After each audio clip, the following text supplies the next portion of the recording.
अस्सलाम वालेकुम नाजरीन, इस एपिसोड के आगाज में आप देखेंगे कि रात के वक्त जब जिंदान में काई सिपाही मिसालों को आग लगा रहा होता है तो उसके अंदर से धुआं निकलने लग जाता है, जिसकी वजह से काई सिपाही खांसने लग जाते हैं और कहते हैं हमें क्या हो रहा है सिपाहियों। और थोड़ी ही देर के बाद तमाम सिपाही बेहोश हो जाते हैं। दान जब ये सब कुछ देखता है तो उठकर दरवाजे के पास आता है और वो भी खांसने लग जाता है। और जब वो मिसाल में धुएं को देखता है तो कहता है ओलूफ, तो ये तुम हो, और वो भी बेहोश हो जाता है। और दूसरी जानब जंगल में उस्मान साहब काई सिपाहियों की ओलूफ और कांता कोजिनोस के आदमियों के साथ लड़ाई जारी होती है। तमाम काई सिपाही बहादुरी के साथ लड़ रहे होते हैं और फिर उस्मान साहब और बाला खतून अलाउद्दीन का दफा करते हैं और अपने सामने आने वाले सिपाहियों को जहन्नम वासिल करते हैं। और फिर उस्मान साहब तमाम सिपाहियों से कहते हैं सिपाहियों हम पीछे हट रहे हैं, और पीछे हटना शुरू कर देते हैं। और फिर उस्मान साहब तीर अंदाजों को कहते हैं तो तमाम तीर अंदाज अपने तीर उन वहशियों पर चलाते हैं और उनको पीछे रोकने की कोशिश करते हैं और आहिस्ता आहिस्ता पीछे हटना शुरू कर देते हैं। और जब वो पीछे हटते हैं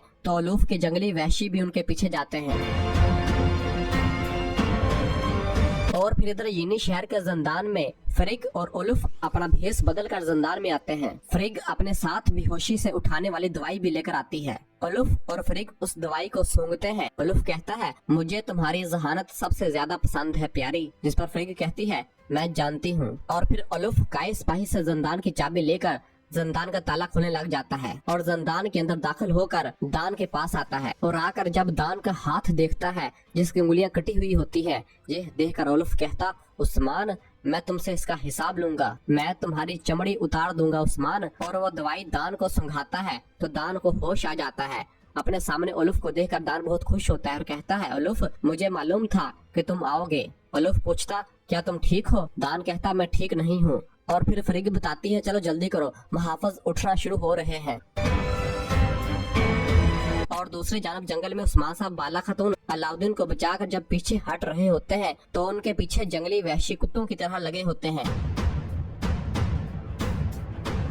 और इधर यीनी शहर में फ्रिग और ओलुफ जब दान को लेकर जिंदान से बाहर आते हैं तो काई सिपाही उनको देख लेते हैं और उन पर हमलावर हो जाते हैं। आयशा खतून और मलहून खतून भी बाहर आ जाते हैं और कहते हैं सिपाहियों दरवाजे बंद कर दो, और उन पर हमलावर हो जाते हैं। फ्रिग, ओलुफ और दान काई सिपाहियों के साथ लड़ते हैं और अपना दिफा करते हैं और उनके दरमियान थोड़ी देर लड़ाई जारी रहती है। और फिर छत से लियो एक बारूद की ट्रमी नीचे फेंकता है और तीर को आग लगाकर उस ट्रमी में मारता है, जिससे वहाँ पर एक जोरदार धमाका होता है और हर तरफ धुआं ही धुआं हो जाता है और कुछ भी नजर नहीं आता। और इसी का फायदा उठाकर ओलुफ और फ्रिग वहाँ से भाग जाते हैं। ये देखकर मलहून कहती आयशा वो भाग रहे हैं चलो, और उनके पीछे भागते हैं। फ्रिग जब भाग रही होती है तो मलहून खतून उसके पीछे आती है तो ऊपर से लियो एक बार फिर एक कुज्जी के अंदर बारूद भरकर नीचे फेंकता है, जिससे वहाँ पर एक जोरदार धमाका होता है और फ्रिग वहाँ से भाग जाती है। और मलहून खतून अपना खंजर लियो को दे मारती है, जिससे लियो जख्मी हो जाता है। और फिर थोड़ा आगे आकर फ्रिग अपना लिबास उतार देती है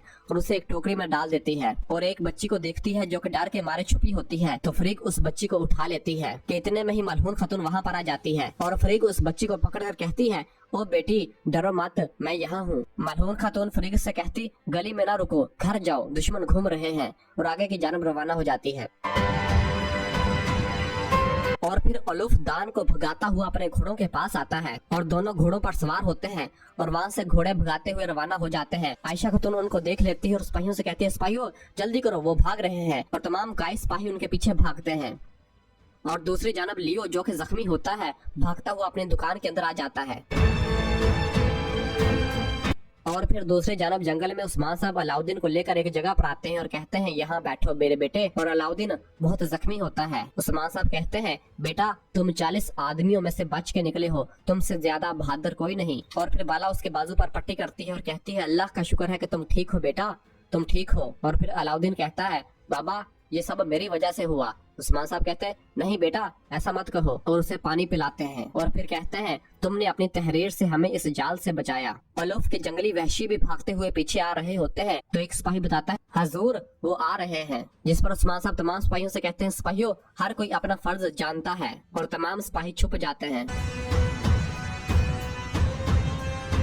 और फिर इधर यीनी शहर में मलहून खातून आयशा के पास आती है तो आयशा बताती है मलहून हम इन्हें नहीं पकड़ सके, कैदी और इनके साथ वाला शख्स भाग गया, मैंने इनके पीछे सिपाही भेजे हैं, हम इनको पकड़ लेंगे इंशाल्लाह। इस पर मलहून कहती है वो भाग गए, लेकिन अंदर अभी भी 2 लोग हैं आयशा। और फिर सिपाहियों से कहते हैं सिपाहियों हमें 2 लोगों की तलाश है, एक मर्द और एक औरत। औरत का चेहरा ढका हुआ था, इसे ढूंढना मुश्किल है, लेकिन आदमी जख्मी है, मैंने इसके कंधे पर वार किया है। और फिर आयशा से कहती आयशा हमें इसे ढूंढने का कोई तरीका तलाश करना होगा। आयशा कहती हम ढूंढेंगे, और सब ढूंढने लग जाते हैं। तो मलहून खातून की नजर दीवार पर लगे खून को लगती है, जो कि लियो की दुकान होती है। और अंदर दुकान में लियो फ्रिग के पास होता है और जख्मी हालत में होता है। फ्रिग कहती है अहमक तुम तो जख्मी हो, तुम इस तरह यहाँ कैसे आ सकते हो, मुझे बताओ। और फिर पूछती है क्या तुमने अपने पीछे कोई निशान छोड़ा है। जिस पर लियो कहता नहीं, लेकिन लियो का हाथ शदीद जख्मी होता है और खून बह रहा होता है। यह देख कर फ्रिग कहती तुम अहमक, मैं तुम्हें अपना मंसूबा बर्बाद करने नहीं दूंगी। जिस पर लियो कहता तुम मुझे मार नहीं सकती फ्रिग। कितने में ही फ्रिग अपना खंजर निकाल कर लियो की गर्दन पर मार देती है और कहती है मैं तुम्हें आसानी से मार सकती हूँ। और लियो मरने लग जाता है। और मलहून खातून उन निशानात का ताकुब करके लियो की दुकान के अंदर दाखिल होती है और दुकान के अंदर कोई मौजूद नहीं होता। मलहून पुकारती है और कहती है क्या यहाँ कोई है। मार्था लियो अफंदी के इतने में ही मार्था यानी फ्रिग अपने हाथ को पट्टी करते हुए नीचे आती है और मलहून खातून के पास आती है और आकर कहती है माफ कीजिएगा, और अपना हाथ दिखाती है और कहती है ये सिर्फ मेरी बेवकूफी है। इस पर मलहून पूछती तुम्हारे हाथ को क्या हुआ है मार्था। इस पर मार्था कहती कपड़ों के सीने पर कील थी, जब मैं रेशम को देख रही थी तो कील नजर नहीं आई। और अंदर लियो जो के मर रहा होता है तो एक मेज को पकड़ने की कोशिश करता है और मेज के ऊपर सामान नीचे गिर जाता है, जिसकी आवाज मलहून खातून को आती है और कहती है ये आवाज क्या थी। इस पर मार्था कहती ये छोटा मेहमान होना चाहिए, मतलब छोटा चूहा। जिस पर मलहून कहती एक छोटा सा चूहा ये आवाज कैसे निकाल सकता है। जिस पर फ्रिग कहती ये सिर्फ एक नहीं है 3 है, खैर इनमें से एक अब मर गया है, लेकिन इनमें से 2 अब भी बाकी है। और अपना खंजर निकाल कर मलहून पर हमलावर होने लगती है। कितने में ही मलहून को एक चूहा नजर आ जाता है और कहती है ये वो है। और फिर फ्रिग जैसे ही मलहून पर हमलावर होने लगती है तो आयशा खातून दुकान के अंदर आ जाती है और आकर कहती है मलहून जिंदान के सिपाही होश में आ गए हैं। ये सुनकर मलहून फ्रिग से कहती है कि लियो अफंदी को चूहों से छुटकारा हासिल करने को कहो और आपको मोहतात रहना चाहिए, जाओ और अपना हाथ किसी तबीब को दिखाओ।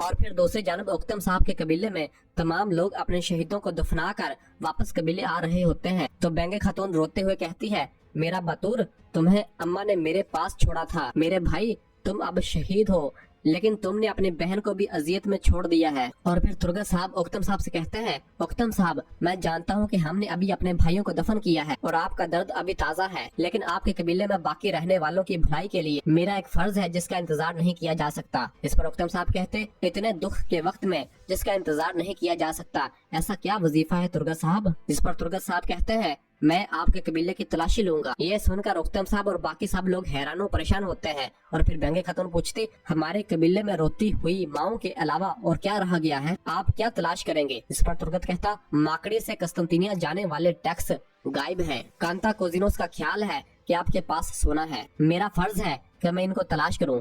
ये सुनकर उक्तम साहब कहते क्या आप एक काफिर के कहने पर तुर्क कबीले से रोम के लिए सोना ढूंढेंगे हैं। और फिर बाइंदर कहता है तुर्गत साहब आपके मुताबिक बातूर साहब ने माकड़ी से मौसूलात चुराए हैं, ऐसा नहीं हो सकता, ये मुमकिन नहीं। और फिर बेंगे खातून आगे बढ़कर कहती है मैंने अपने भाई को टुकड़े टुकड़े करके दफन किया, आप क्या कह रहे हैं तुर्गत साहब। जिस पर तुर्गत कहता है मैं कह रहा हूँ कि हम अपने शहीदों से उनके लगाए हुए बुहतान हटाएं, हमें अपना काम करने दें ताकि हम आपको इस झूठ से बचा सकें। ये सुनकर उक्तम साहब कहते हैं हट जाओ खातून। और फिर तुर्गत साहब से कहते हैं आप हकीकत की तलाश में हैं और हम हकीकत जानते हैं, अपना फर्ज अदा करें। एक बुहतान सिर्फ इसी को शर्मिंदा करता है जिसने बुहतान लगाया हो। इस पर तुर्गत साहब कहते ए वल्ला। और फिर अख्तमूर से कहते हैं अख्तमूर चलो। और फिर अख्तमूर अपने सिपाहियों को लेकर कबीले की तलाशी लेना शुरू कर देता है। और फिर बाइंदर अपने खेमे में आता है तो हुसैन से पूछता है काफिर हर शख्स पर कितना मसूल देते हैं हुसैन। जिस पर हुसैन कहता मैं नहीं जानता मेरे सरदार, लगभग 10 थैलियां। ये सुनकर बाइंदर कहता वाह जालिम काफिर वाह, उस्मान इसका चौथाई हिस्सा भी नहीं लेते, तो इसका मतलब है पूरे गांव के मसूलात सोने से भरे संदूक से भी ज्यादा होंगे। सोने से भरा संदूक, सोने के सिक्के, मैं सोने की बात कर रहा हूँ हुसैन। और फिर कहता है मेरी बात सुनो, अगर उक्तम ने वाकई ऐसा किया तो सोना इस कबीले में है, और अगर उन्होंने उक्तम पर कोई चाल चली तो भी सोना इसी कबीले में है। इस पर हुसैन कहता, आपने ठीक कहा मेरे सरदार। इस पर बाइंदर कहता, तुम्हारी हिम्मत कैसे हुई मेरी अकल पर सवाल करने की, और थप्पड़ मारने लगता है और फिर कहता है, सिपाहियों को चारों तरफ भेजो, वो सोना मेरे लिए तलाश करो हुसैन, ताकि बाइंदर बे तुम्हें एक अमीर आदमी बना सके। क्या कहते हो हुसैन, क्या तुम्हें सोना पसंद है? और फिर कहता है, हम संजर साहब को एक खत भेजेंगे। जिस पर हुसैन कहता, सुल्तान के बहनोई संजर? बाइंदर कहता, हाँ बिल्कुल, चलो इसे लिखो। और फिर हुसैन खत लिखने लग जाता है और बाइंदर लिखवाता है, काबिले एहतराम संजर साहब, आप जानते हैं कि उस्मान आग की मानद है, वो सरहद की जमीनों को जलाकर खाक कर रहा है, इसने इसे उलट कर रख दिया है। उस्मान ने कफार की बात मान ली है और वो खाना जंगी का सबब बनेगा। ये जंग हमें तजारत में नुकसान देगी। और इसी जगह पर एपिसोड खत्म करते हैं। मिलते हैं बहुत जल्द अगली एपिसोड के साथ। वीडियो को लाइक कर दें और जिन दोस्तों ने अभी तक चैनल सब्सक्राइब नहीं किया उनसे गुजारिश है चैनल सब्सक्राइब कर दें और बेल आइकन यानी घंटी वाले निशान को भी प्रेस कर दें, ताकि आने वाले एपिसोड आपको आसानी मिल सके। दुआओं में याद रखें। अल्लाह हाफिज।